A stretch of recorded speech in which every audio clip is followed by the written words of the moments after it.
Hi friends, మీరందరూ ఎలా ఉన్నారు? ఇది దుర్గం తల్లి టెంపుల్. ఇప్పుడు దసరా పండగ కదా, దానికోసమే టెంపుల్లోని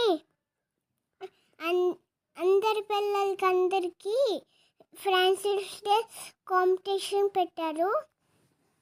నేను కూడా పార్టిసిపేట్ చేశాను. పిల్లలందరూ డిఫరెంట్గా గెటప్స్ వేశారు.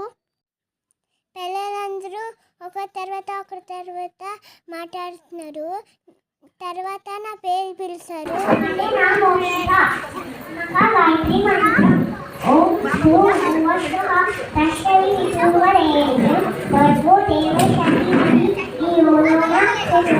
Thank you.